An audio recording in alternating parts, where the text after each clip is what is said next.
Hello and welcome to 420 Live with Jeff Kravitz, take two. Today is Wednesday. No, it's not. Today is Thursday. See, I'm cursed with the disease. I got it too. I've got the pandemic sponge brain where I don't even know what day it is. I can't even tell you what planet I'm on or what's happening or who my guests are. I'm totally lost. Bye. Thanks for tuning in. See you tomorrow. Same bad time, same bad channel. Hey, everybody, welcome. It is Thursday. I know what day it is. I've been looking forward to today all week because my guest today is so in the news. He's on Good Morning America today. He's in Rolling Stone, is interviewed all over. Just got done playing a little concert. We're going to get to that. We have so much to get to today. Yeah, you're right, Mitch. I begin my day with a little coffee and a little, stabilization. So I am always making sure that I am balanced. Maybe today I overbalanced in the wrong direction, but you guys will have another hour to figure that out. And I'll have an hour to come into myself here and be able to formulate a show that should be engaging and keep you entertained throughout the next hour. As you know, we're all music fans here. The reason I started this was to talk to all my friends in the entertainment industry that are sitting around, doing some great things. If you haven't seen Jeffrey Ross doing his weekly roasting people randomly, it is absolutely hilarious. I was watching before I came on the air, like his best of from the weekend. The guy just doesn't stop. So he's bringing the comedy. Pauly Shore, he's doing his thing out there. There's Bob Saget, Rappaport, all these guys are out there making us laugh still because they know how to do it. And it's the same thing with all our friends in the art field. The photographers are all going through your files, and like Steve Eichner and Kevin Mazer going through and putting stuff up. Actually, Kevin Mazer went out and shot one of the first concerts that happened. This is the direction we're going in. Concerts are coming back into our world, and it's kind of scary. Like if you saw some of Kevin's pictures, it didn't really look like it was, it didn't look to me like it was a fun experience. It looked to me like you're sitting somewhere in a mask. You're this close to the person next to you that you're with, and then the other people are over there. The whole thing about the concert, the bumping, the grinding, the rubbing up against each other, and, hands up in the air, waving like you just don't care. All that stuff is kind of, we have to get back to that, get back to the comfort level of that. And in the music field, we are starting to come back. I would go to Nugsnet every day, wake up, check my email, have my bulletproof coffee, and see what's streamed through Nugsnet. And I listen to almost everything. Some of the metal stuff, not so much, but I really look forward to seeing all the bands come through. I see my Humphreys guys come in. I'll see Trey, everybody comes through the Nugsnet, and Spafford is one of my favorite bands on the Nugs. Those guys have so much energy. They play a show that's just fires off the stage at you and is relentless in keeping you dancing and moving and grooving. And they're amazing improvers. They probably are one of the few bands out there that really put the jam into jam music. So they've done sets where they've played one song for an hour. They come out, they'll do a 30, 40-minute song just at the drop of a hat. And, they are the revolutionaries. They are forging in to the fight. They are leading the attack for us to get our music back. And this weekend on Sunday, they're going to do a show in Arizona from a drive-in. It sold so well that they had to sell the back of the drive-in too. So now more people can come in and see it. So we have Brian Moss from Spafford on, and we're going to bring him in right now and say hi. Hello, Brian. What's up, Jeff? Your mic is not on. Oh, there you go. Now I hear you. Hey, Jeff. How are you? I think you're going to take good. How are you? Is my mic on? I think your mic's on, but you're a little delayed, but I think it'll catch up as we talk. So okay. Let's just go because I can hear you, and that's the most important thing. So you just got off stage. You guys just did an hour set. Well, it wasn't really a set, was it? I mean, it was just pure improv. It was literally the first time that we played together in the last 2 months. So you've all been home. Have you been communicating by phone and Zoom and all that stuff, trying to come up with ideas? Yeah, I mean, every week we've been, we talk on Zoom like a whole lot. We have plenty of meetings just talking about how to adapt and move forward with this whole pandemic and how we're going to survive and stay engaged with our fan base. And, we've just been trying to figure out, some plans on how to move forward. And, we were able to finally get into a rehearsal studio. So that's where we've been all week, and we set up all of our equipment and everything this week. And today was literally the final day to just like push the button and like, we're like, screw it, let's just go live and just like, we got to test this equipment and, let's just do it. And we did. So wait, you all just strapped on and decided, okay, we're going live. Basically, I mean, it wasn't any different than any other show. I mean, that's what we do at concerts is we just go up there and, I mean, we started this jam. Wait, time out. It is a little bit different because you haven't played together. I listened to your show. Steamboat Springs was your last concert? Was that it? Yeah. So I was listening to that last night. So you haven't played together in 2 months, almost a little bit more, right? Right. And you just was like, okay, we're going to go live and we're going to just go live to everybody. Yeah. I mean, that takes a lot of balls, Brian, FYI. I didn't even know what key we were starting in once we were starting. Like Red just started playing a pad and Nick threw down a drum beat. And I was like, all right, here we go. And that's just how we play music together. So that's what we like. We like the risk, high risk, high reward. Yeah, well, it's interesting because I do my research and I saw an old interview with you talking about your dark room theory. You want to talk a little bit about your dark room theory when you guys jam, how you jam in a dark room? Yeah, I mean, we take away all the senses, and if you take away, if we take away the eyesight, then you have to really connect with your instrument and you have to really use your ears. So yeah, I mean, in a room like this, we'll just turn off the lights and just play. And like as what's common with the band, like sometimes I'm not even sure what key I'm in a way. I'm superimposing scales and theory like all together, but it just sounds right. And sometimes there's no wrong notes in what we're doing, and I'm not necessarily connecting with my theory side of the brain. I'm just connecting with my soul and what my guitar wants to say, and just letting the music speak through me. And I feel like the entire band is doing that, and those are the best moments for us is this pure connection to something that we can't explain. And that's why music, moves us all. And this is why we do this. And this is why there's fans. And this is why everybody's craving, music right now is for this, for this feeling to get lifted and, something new and unknown. And it's a blessing to be part of it. And we're just so grateful to have this opportunity to do this. Well, so usually you're in some incredibly crowded bar because as you've gotten more popular, the tickets have gotten harder to get. And now you're getting into bigger rooms.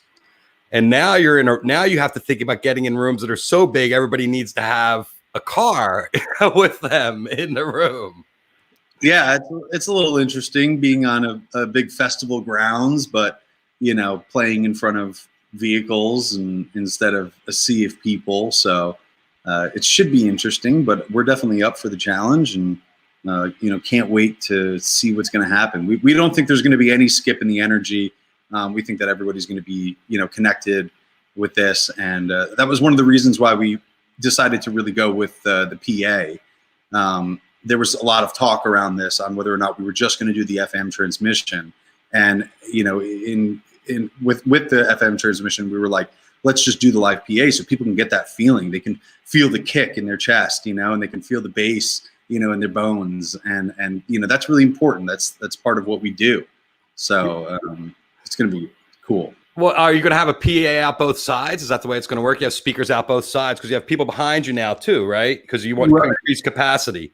So yeah. What was the original capacity and what did you increase it to? Well, I mean, it's a couple hundred people, all together. So, the way to space that out in the front, because it's just these dirt lots that the venue kind of already had placed out. So, we were so grateful and so surprised when, the initial set of tickets on the front side sold out in like under a minute. And And we were like, oh my God, what are we going to do? Like, if there's a demand there, let's see what we could do. The only catch was that, we're not necessarily facing the east lot. There's an open back to the stage, so people will be able to see us, and we'll be able to turn around and interact with those people, and they'll still get a sense of the lights. Plus, on that side, there is a large, 40 by 50 or whatever, however large. I mean, this thing's massive video wall that's going to be, projecting us as well. But we got a great sound team with us, and they have figured out a way to get sound to everybody that's going to sound really good and hit all those people in the back lot as well. So you must be, you were excited just playing. When I talked to you during the sound, our test, you were so excited just getting off the stage. You're like, oh my God, I'm buzzing so hard. I needed this. I've needed this. It's like when we come home from tour, like, I shove myself in my bedroom and I'm working on new theory. I'm working on new guitar techniques. I'm working on these new things. And it's always like within a week or two that I get the chance to go out and then like try those new things that I've been working on. And it's been really, disheartening to not have a show to look forward to. I mean, I can't explain it. I was so used to it. And, and not even play with the guys.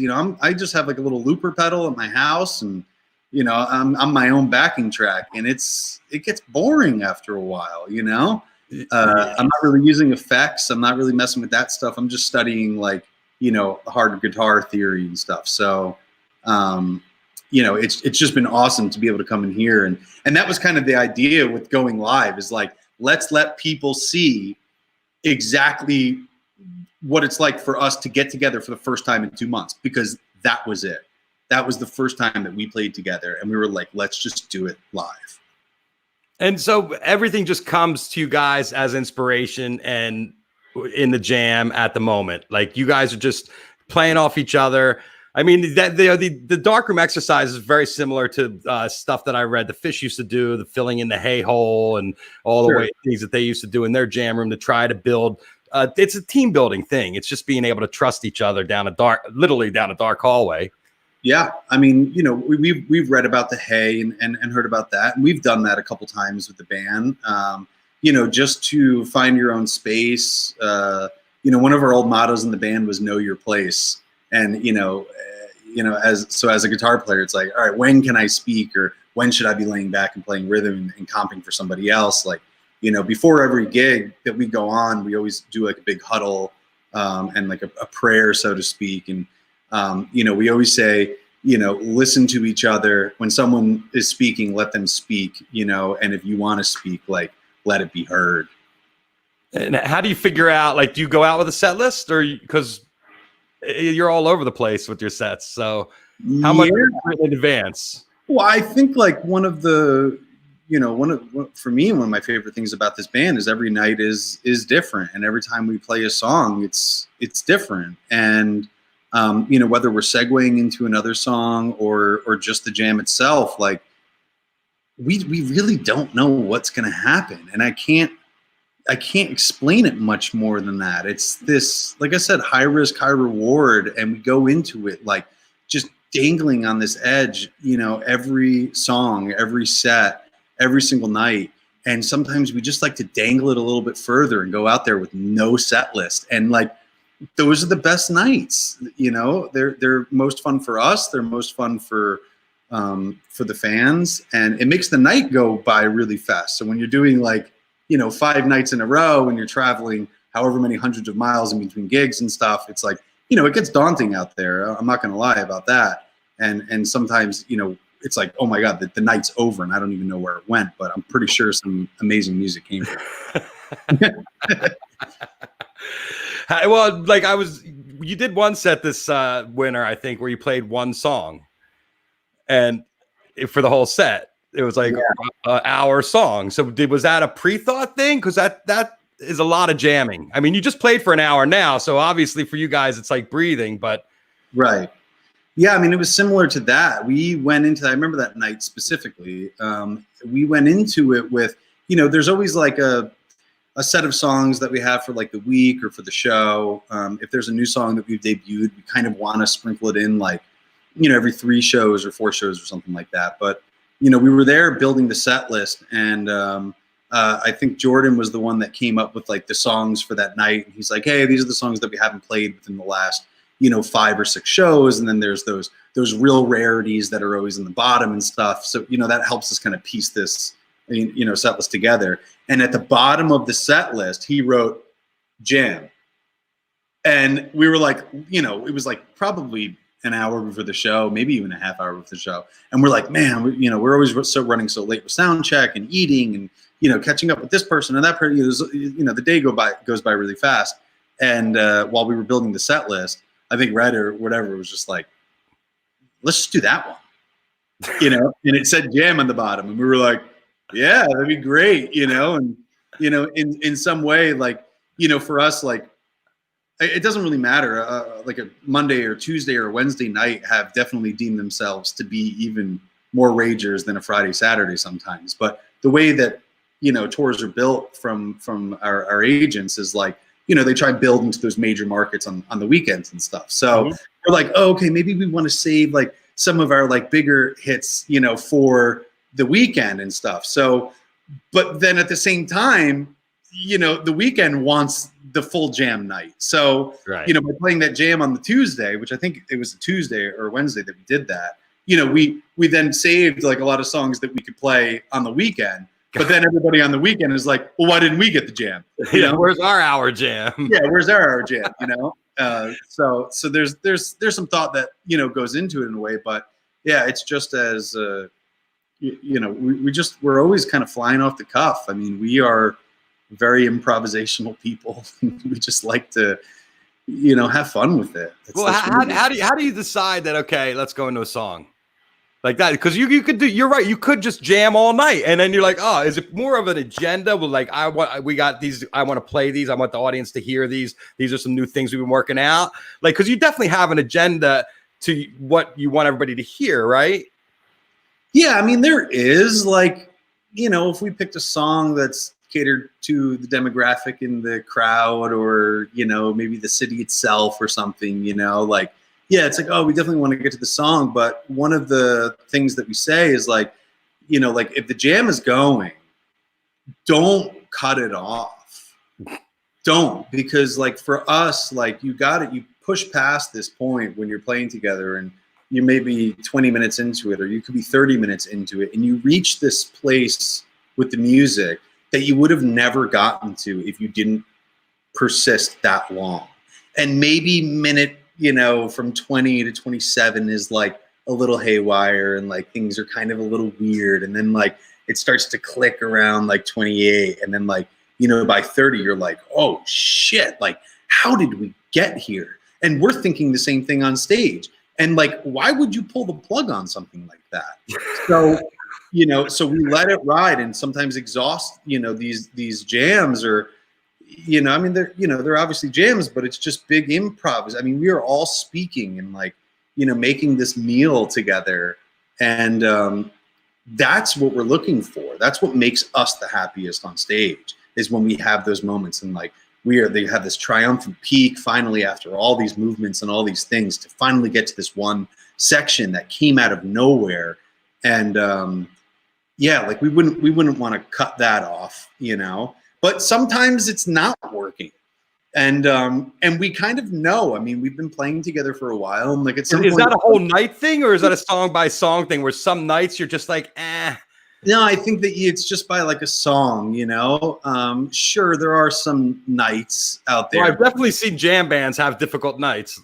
Yeah, I mean, look, there's a lot of things that go into this that people aren't aware of, there's a lot with the production and the crew and, behind the scenes that can alter, the mood of the night, and the gear is kind of like, there's a lot of gear issues out there. There's a lot of things on stage, and they break. And when they break, they alter what we can hear. And it becomes a bummer sometimes. It does, because sometimes we're playing up there and I'm like, I don't even know. Have you ever had to like leave the stage because of a technical thing? Where you guys No. like, oh, we got it. The only time that we ever stopped was, I think, the first time that we played the Saturn in Birmingham, Alabama. And we went out there and we started playing the first song, and we started hearing this like voice in our in-ear monitors. And he's like, guys, stop, stop, stop. And we're like, is that coming from this? You know, you can't really tell where it's coming from. You never heard anything like this. And we're like, so then we stopped, and it was our front of house engineer at the time. And he was like, guys, the board went down. Like nobody's hearing you up there. Like they're probably just hearing raw drums and just like my guitar and bass like coming from our amps. And we stopped, and he had to like reset the entire board. And, you know, I think that we took it upon ourselves to just kind of mingle with the crowd at that point. So we like came to the front of the stage and was just having chit chatter with our fans for about 10 or 15 minutes until the board reset. And then once it did, we just assumed position and went on from there. So, well, that happened to Radiohead at Outside Lands, and also at Coachella, and also I think at Bonner. I want to say I saw it 3 times happen to Radiohead where something went out in the middle of their set, and I was just like, ouch. So at least you were in a nice little club called the Saturn and not at Bonnaroo. Yeah, I mean, yeah, that's awful. But it happens on any level. It definitely happens. This gear is kind of finicky, and you know, it breaks. Do you listen to yourself after the shows? Do you go back and listen? Yeah, I mean, pretty religiously. Me and most of the guys in the band, you know, we reviewed what we did. I mean, look, Spafford is my favorite band ever. It just is, and I'm so glad to be a part of it. And you know, when we have moments on stage, you know, I need to listen to it because it's just. Do you go back and listen to the whole thing? Or you're just like, go back, I want to hear this song, I want to hear this jam, I want to hear this. Maybe sometimes I'll poke around and maybe listen to some of my favorites, or you know, I'll remember like in this song, in this version at this night, like, you know, something happened, and being in the moment and being part of it is different than, you know, putting it on at the end of the night or the next day whenever I get a chance, and trying to listen from like a fan perspective, or just listen without like my musician ears, you know, like I put a lot of work into this creation, and now I want to just sit back and enjoy it. So I get to also listen to the other players a little bit more, and like, oh man, like I didn't know that that's what he was doing during that time. So like, you know, like, oh man, and maybe I stepped on him a little bit, you know? So, you know, next time I'll try and be better about that and look out for it. Maybe, you know, dial myself back a little bit if he's stepping forward. So, you know, we do it for game tapes as well, just to be like, hey, this was fucking cool. And I don't really know what was going on here, but like, how can we take this and build upon it and make it something bigger, you know? As far as a jam or as far as a song? It's like, you know, rhythmic modulations or key modulations, or, you know, a lot of space and stuff like that. Like sometimes it's like, what was going on here? You know, sometimes the band is just so locked in, and those moments, like, you can't really mess with kind of, and it's hard to describe, but sometimes it's important to kind of like listen to that as a group and be like, this right here, like, is what we're all about. So are you all in different parts of the bus, and then at the end of the night, one of you come running in, holy shit, guys, 1:15, this is jam. Yeah, I mean, sometimes that happens, you know, or you get a text from a friend that's like, you know, hey, you know, like I got a text from a buddy the other day that was like, hey, this version of In the Eyes of Thieves was like, you know, the last, you know, 5 minutes. He's like, this is, I forget what he said. He's like, this is the chef's creation or something like that. And I was like, oh, okay, like let me go put that on and listen to it, because I want to know what made him happy, you know, like what did he like from the playing at that point. So then I'll go listen to it and be like, oh, okay, I know what I was doing at that point, and like why that, well, you know, why he really liked that. You know, maybe I was a little more soulful and legato, or maybe he liked the shredding style, or maybe, you know, I was really playing within the changes, or maybe I was playing outside of the changes, you know, like, so there's some ways that I could try and connect what, you know, somebody really enjoyed to, you know, my studies and how I look at the instrument and stuff, and then just try and recreate that maybe the next night or another night or something. Do you use the tapes to write new songs? Like if you hear a great progression and you're like, oh God, dude, I got words for this. Yes and no. Like there's a portion of like that we are like, wow, This came out of nowhere, you know, and maybe we'd never play it again, but that's what made this special.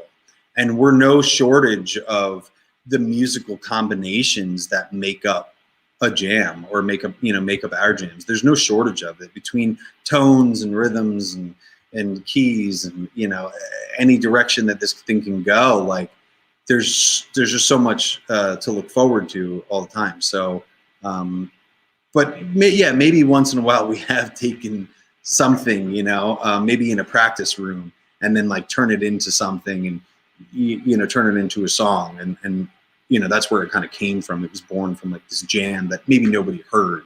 So, but the stuff live on stage, I think we tend to just keep that on stage. Do you record your jams too? Like every time you guys are together and playing, you record everything? Yeah, I mean, luckily for us, Jordan, our bass player, is a whiz when it comes to like everything audio and production on like our level, and we've been recording everything basically since day one. We have hard drives full of gigs, you know, with it's we have a lot of content. So yeah, we record basically every jam that we do, and because we like to listen to it. So well, yeah, and especially if you're using it to decode and trying to figure stuff out. I mean, it's incredibly educational. I mean, there's a lot of bands that can't listen to themselves after the show.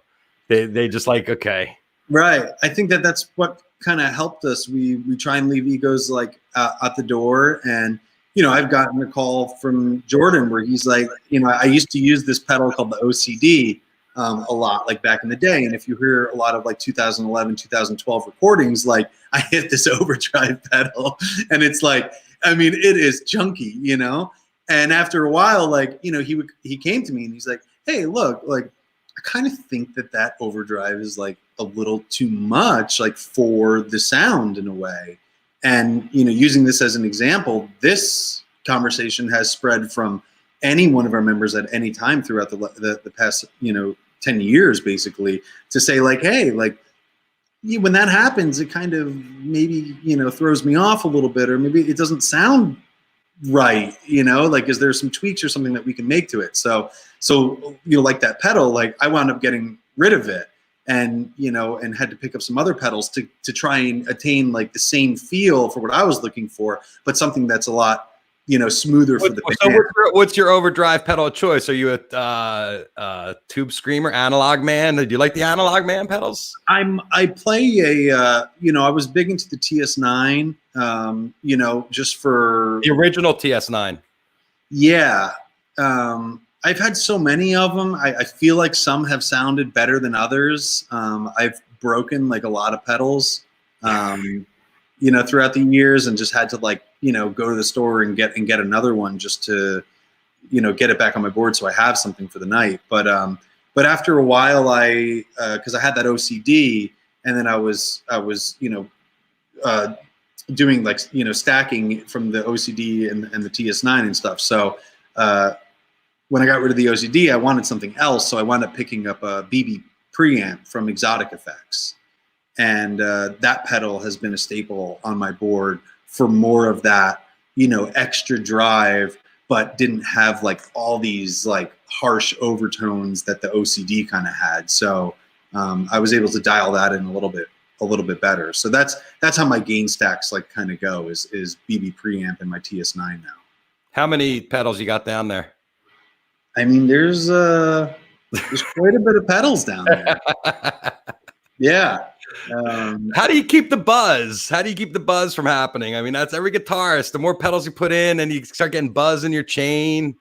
Yeah, I wound up getting a true bypass looper called the Gig Rig G2.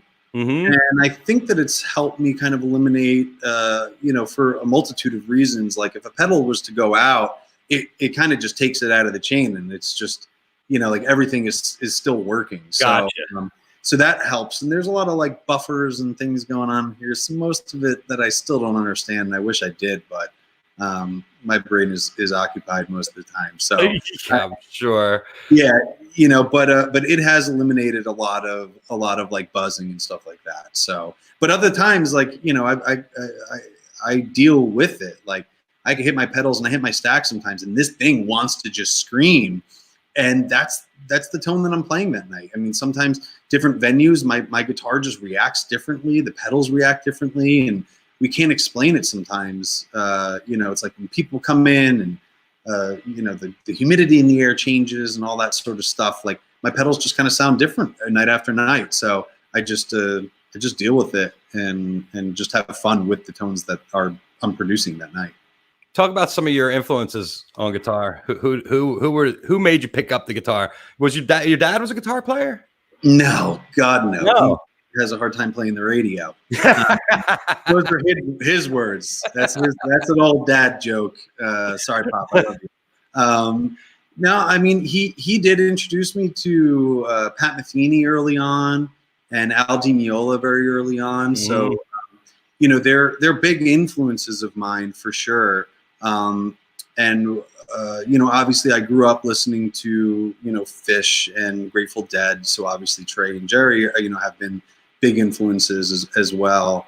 And Barber from the Disco Biscuits, I just enjoyed his songwriting and some of his phrasing and stuff like that has been really eclectic and stuff. But, when I was around 18, 19, I started studying jazz a little bit harder, and I really got into Wes Montgomery and some of those guys, and even more lately I've gotten into Grant Green and Peter Bernstein and a lot of these like crazy jazz guys. So I kind of pull influences on a guitar level from all over the place. I love it all, man. I really do. I love it all. I studied, some Frank Gambale and John Petrucci as well. And, I just love the one instrument can sound like a million different things. So I just like studying those guitar players that have kind of innovated their own style with it. How about some of your peers? Who are your favorite out of some of the, I would call you a fourth generation jam band. If the Grateful Dead was first, and Fish was second, and then maybe Humphreys was third, and then I guess Twiddle. I guess I don't know, 7 years of generation. I was trying to think about it earlier. Yeah, like where it would be in the generation, because you guys started in 2000. Wait, 2011. 2009 into 2010 was basically billed as the first Spafford show. So we just had our 10-year anniversary. And the name Spafford comes not from anybody in the band, right? Well, Chuck Johnson, who's been a part of this, Chuck Spafford Johnson has been part of this thing from the beginning. And, there's a little story there, but, essentially we chose his middle name and just kind of ran with it. So we kind of locked him in, for forever. He sold his soul to this thing a long time. And he is kind of like the muse and helps you with the songwriting and stuff like that. Yeah, I mean, Chuck's taken a lot of different positions over the last 10 years. And, he's done everything from lighting to social media. And then over the last couple of years, he really got into writing poems. And I never saw this coming. And we started reading his poems. And I'm like, holy shit, Chuck, this is brilliant. And, some of his stuff I look at and I just hear this. I hear the music. I just hear it. And Red, he really enjoys, our key player, he really enjoys writing songs from Chuck's perspective as well.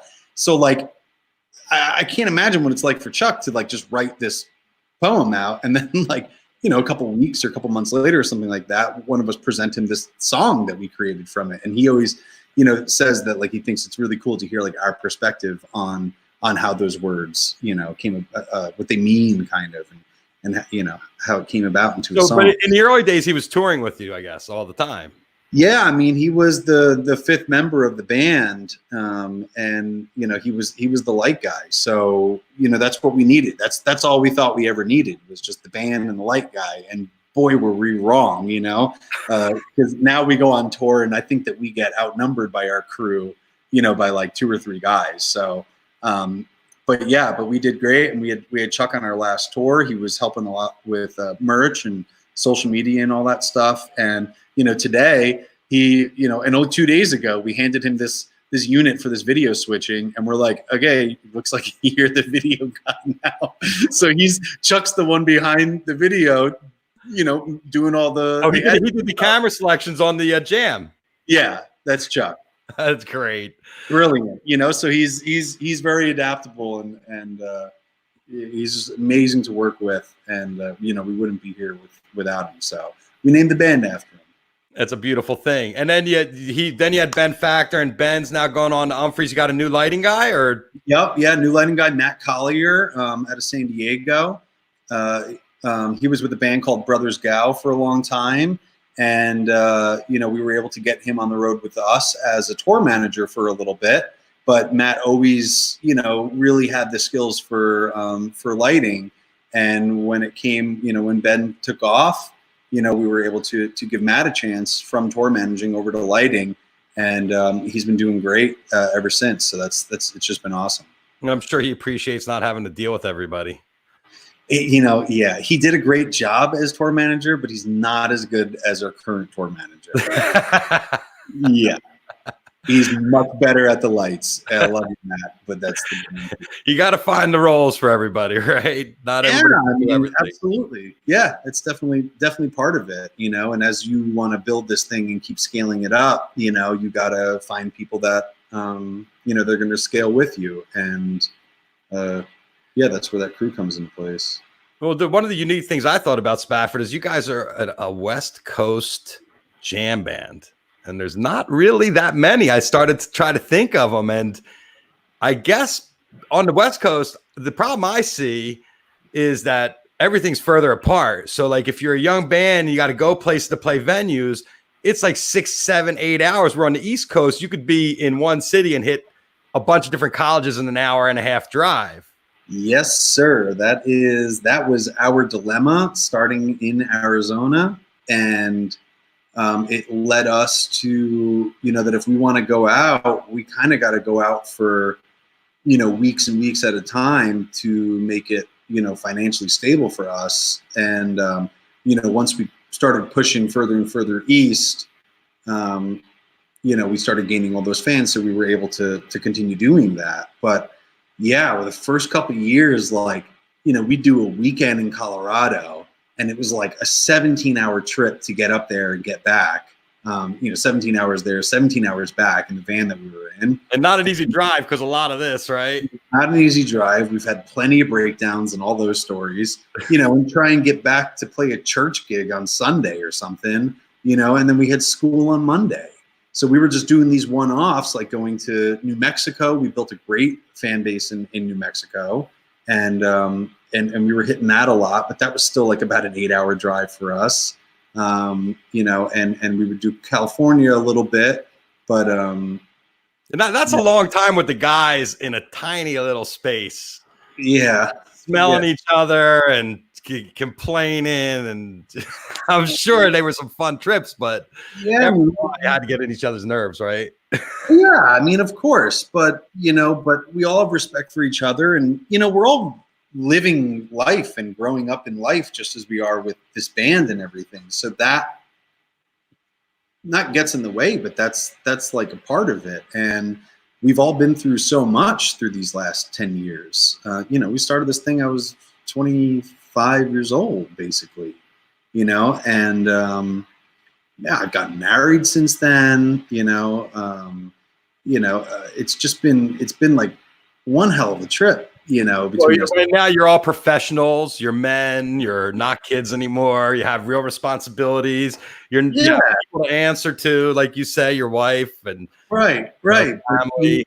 But we've all been there for each other, during the hard times and the good times. And I think that's what makes the music what it is like this. It's just like the soundtrack to our lives, and the hardships that we've been through, and the successes and the failures and all the glorious times that we've had together, and the jokes and all this stuff. It all comes through the music for us. And that's what we are. The vessels. Yeah. Spitting it out and keeping people entertained. Word. So you built the fan base, and then when you were playing more on the East Coast, easier to build?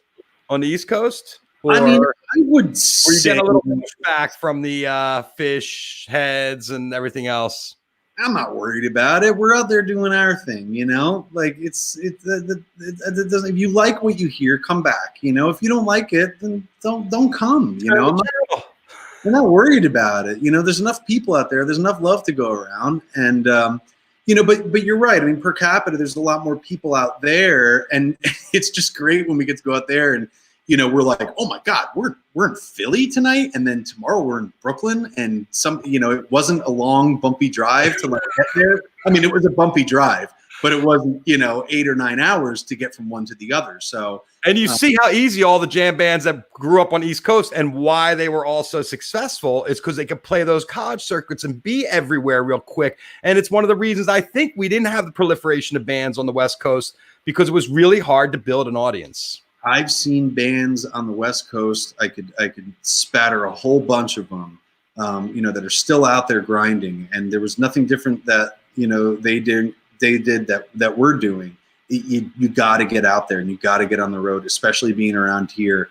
And you got to try and make it. You got to try and make it east at some point. But it's a big jump to get out there. And you know, we lost our ass, you know, a couple times trying to make those drives and those trips and. You know, the van goes down, you know, you lose your transmission and that's all your funds that you had. So, right. You know, you got to get back and we got to play some local shows to try and get those funds back up and build it back into another tour and go do it again. So it's been quite the challenge. We are the most persistent people that, you know, and awfully stubborn. I'll tell you that. Well, you got to know shit happens and you just got to be prepared to roll with it. And you're right. The expenses and how your expenses are pulled as a band is probably the hardest thing because everybody's probably at that point saying, I wish I had an extra $100 for this. I wish I had an extra $100 for that. And meanwhile, you're like, oh shit, guess what? The tranny just blew.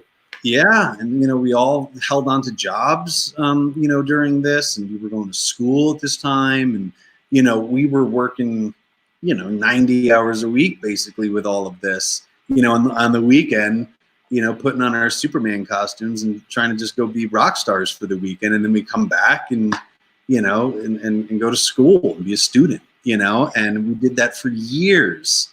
Yeah, it was wild times. And I'm glad they're behind us, you know. It's a lot easier now, right? Well, yeah, I mean, it's got its new challenges. This thing doesn't get any easier. Well, now, especially now, we're at a whole new conundrum, you know, because here you created a career that worked a certain way for all these years. And now you are in a land of unknowns where you're playing drive-ins, which is totally bizarre. I mean, I am so proud of you guys for being the first band out of our scene to get out there and rock people. And I know how appreciative everybody's going to be. And I think it's going to create a new paradigm for everybody out there to see what you guys do. You guys are the litmus test. You know that, right? Thank you, Jeff. That means a lot. And yeah, no pressure, Brian. Yeah, we're well aware what we've gotten ourselves into. And, you know, we just feel that that's what kind of band Spafford is. Like we, you know, let us go do it, you know? All right. Well, okay. So you're going to do it. It's going to happen. And what's the thought? Like, see how it goes and see if you can do more or see if it could be a weekly thing. Or, I mean, I'm sure this is just going to whet your appetite if everything goes great. Sure. I mean, a lot of things have kind of come to fruition this week for us, like getting this beautiful rehearsal space and being able to set up all our equipment to do the live streaming and all that stuff. So there's a lot more to look forward to in any aspect of what we're doing. And Spafford's the kind of band that just adapts and survives. And, you know, this whole pandemic is no different than blowing our transmission and the crew going to Telluride. I mean, you know, we are, okay, well, how do we figure it out? And how do we keep this thing together? And how do we produce music? Because that's what keeps us sane. That's what we like to do. That's what we are born and bred for, is to play music and to play music together. So, so yeah, I mean, to jump out and do this show, like we're super excited to be the first or one of the first to do it. And yeah, we hope that it's a success. We've put in a lot into this. Our team has worked their asses off to make this thing to work. And, you know, there's so many people involved with this that are ensuring that it goes smoothly. but we're not trying to get ahead of ourselves and start focusing on, a bigger picture with it as we normally do. We are on the micro level with this thing. We are about every minute detail going into this show to make sure that it is safe and it is responsible and it practices social distancing at the best of the ability to keep everybody healthy and have everybody have a good time. Once we get through this show, then we'll work on the next one. Then we'll start considering, how we can continue doing this. But we are not trying to get ahead of ourselves.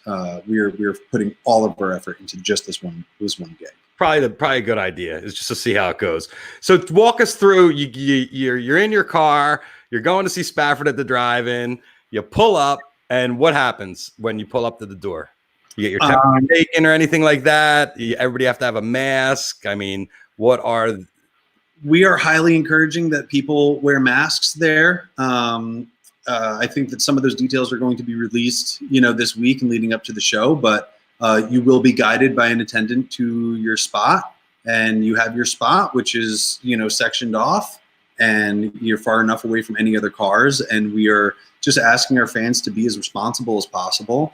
I know that you haven't seen your friends in a long time. I get it. We haven't seen them either, but do not run up to them and give them a big hug, because that will defeat the entire purpose. And we don't expect that that's the vibe that we're getting here. There's a lot of messages being spread around from our fan base right now.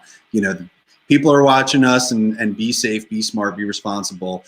Don't fuck this up for the rest of the industry, for other bands, for Spafford. Let's do this responsibly, because this is how we can get through this pandemic together. So let me ask you a couple just house cleaning questions. How do you go to the bathrooms? Are you setting up porta potties? Is that what it's going to be? Or yes, there are porta-john stations there, and there is a designated attendant that's going to clean the porta-johns after every use. So I'm sure they will have, sectioned off to say 6 feet away from each other while you're in line. Thankfully, it's only a 3-hour engagement for the most part. So hopefully that, people don't have to use it as much. Well, they're not selling booze or anything like that. There's no alcohol for sale. There is a snack pack that's available from the venue, but other than that, there are 0 concessions. We encourage people to bring their own coolers and bring your own beverages and bring a pizza for all I care. Do whatever you want. But no, they will not be selling anything on premises. And it's not an existing drive-in. You just took a big space and created a stage in the middle and this area, right? No, I don't think that it was a pre-existing drive-in before it got turned into a drive-in for the pandemic. Right. So there was a lot. Oh, so it is a drive-in movie theater now. It's a drive-in movie theater. Oh, it is. It's been so beautiful out here in Arizona for the last 2 months. They've been having a great time out there. They got these 2 huge video walls, and they're doing FM transmission, for the movies. And yeah, they have the entire infrastructure set up, to host the amount of cars that we're putting in there and everything. So, it was kind of like a really beautiful symbiotic sort of relationship once we found this place, and then we called them and we were able to do a site visit. We walked out there and we were like, no shit, like this is perfect. This can really be attainable. So, there's much love to the Digital Drive-In in Mesa. They have done a lot of the legwork for us and had a lot of successful events, obviously, doing these drive-ins. And now we're just going to go in and throw a rock concert there. So, well, we're excited. You've got everybody talking about it. Your jam today, I had a little watch party on, and all my friends were clicking in to see. I was like, check out Spafford. Nice. Jamming. It's great to feel life coming back. I don't get first wave, second wave. I don't really understand. I'm not an epidemiologist, so I try to keep my opinions short when it comes to that. But I think if everybody's safe, and is it a per person ticket or per car load? It's per car. So how as many people as you can get in a car? No, it's the maximum of 4 people. So. 4 people. You better check the trunks too. So. Yeah, right. Just bang on them a couple times. Yeah. Make sure nobody's hiding out. Right. Well, we're really proud of you, Brian. I'm really glad you took the time out today to talk to us. This has been, we're all looking for the next phase of this and where we're going to go to the future. And, we love Spafford. I mean, you guys, you keep me dancing. You have an amazing drive when you go see. There's not a lot of downtime. The whole time you're on stage, you got the whole audience going, and it's a beautiful thing you've built there, and really proud of what you've done, your team, Mr. Weinstock there at Red Light, and all the guys in your band, Jordan and Red and Nick. We're really looking forward to seeing you guys come out this weekend and just kill it. And tell everybody how they can watch it.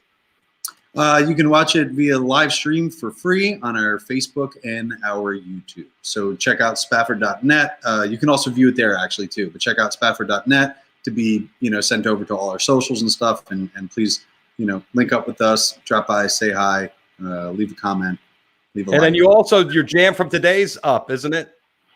Yeah, I mean, as it will be for the live stream on Sunday as well. Once they get recorded like that, we're new to the system, but apparently it just stays up there. So we're all for that. Please give it a rewatch, a re-listen, and enjoy yourselves. Well, it's beautiful you're sharing with everybody to see for free because you guys are making history. I saw the article in Good Morning America. You guys, it's Good Morning America. You're in Rolling Stone. This is the most press you guys have ever gotten, I believe. When we took a pandemic, Jeff. We've been waiting for this for a long time. This is how we got to do it. We're on board. We got no problem with it. So. Hey, listen, I've been trying to be a hero of the pandemic. I have no problem with Spafford being heroes of the pandemic. People need to step up and do what they know how to do to try to help everybody else get through this. And I appreciate you guys. So thank you, Brian. Thank you, Jeff. Appreciate your time and thanks for doing this. Good luck on Sunday. We'll all be watching. No pressure again. We'll do our best. All right. I know you will. Thanks, buddy. Yeah. Have a great day. Jeff. Yeah, take care, bud. All right. Bye. There you go. People, make Brian Moss, Nick, Red, Jordan, Spafford, making history. The digital drive-in in Arizona.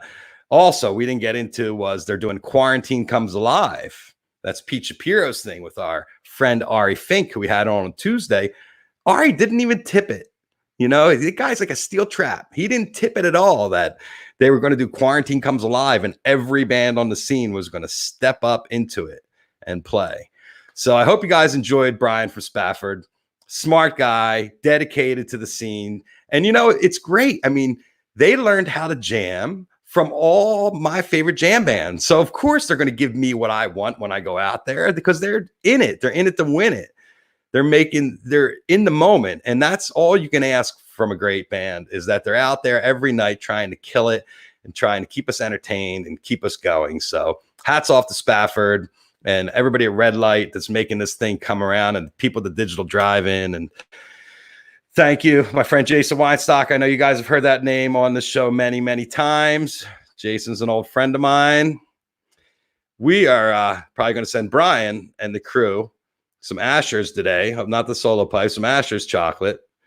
Thank you, Brian, because they probably need a little something sweet to get them going through the show. And if you, we have the 420 bar we are developing with Asher's. I'll let you know about that in my next meeting. Be 20% off. Use the 420 live code. Also, solo pipe. Certain guests get these solo pipe. May is Mental Health Awareness. We are all on a tightrope. We've been on a tightrope now for many, many weeks. We need to take care of ourselves. The financial problems, the family problems, having to be in close quarters with people, it all gets on our nerves. Backline supports the musicians and their staff that are going to go out there and take care of you and when you're ready to rock. So take care of Backline. They're a great organization. Other notes. Tomorrow, we have Justin Kreutzmann on the show. Justin has been working on some amazing videos to pull. So we're going to sit down and do a little video play into Justin's private collection. So if you're a Grateful Dead fan, we are going to warm up tomorrow for the Shakedown stream. That's tomorrow at it's a 72 show from Europe 72. So that's going to be a lot of fun. And, we come every day. I'm here to help you guys get through the pandemic. without too much of the bullshit that we're hearing out there. So not that I'm not bullshitting you here, but it's just friendly and lovable. And I'm not trying to make you do anything too crazy, because I want you all to take care of yourselves, take care of each other, hydrate, medicate, stay off the sugar. I did pick up almond M&Ms yesterday at the market, and they are delicious. Sorry, Ashers. I like the almond M&Ms. Maybe you could make me a couple. Maybe we'll put some almonds in the bar. No, I like. Anyway, here's the hug. Peace, love, happiness. Make sure you guys are clearing your schedule on Sunday for that Spafford show. You are not going to want to miss that. They're going to explode off that stage. If I wish I would have had the camera go when Brian came on for the sound check. He was just so excited because he'd just gotten off the stage and sat down with me. So you see the level of excitement in these guys. It's real. They are ready to kill it. So tune in on Sunday. Thank you, Jason. Thank you, Brian. Thanks, everybody from Spafford. Everybody out there, we'll see you later. 4:20 tomorrow. Same bad time, same bad channel. I think I heard this earlier in the show. Have a great night, everybody. Thank you.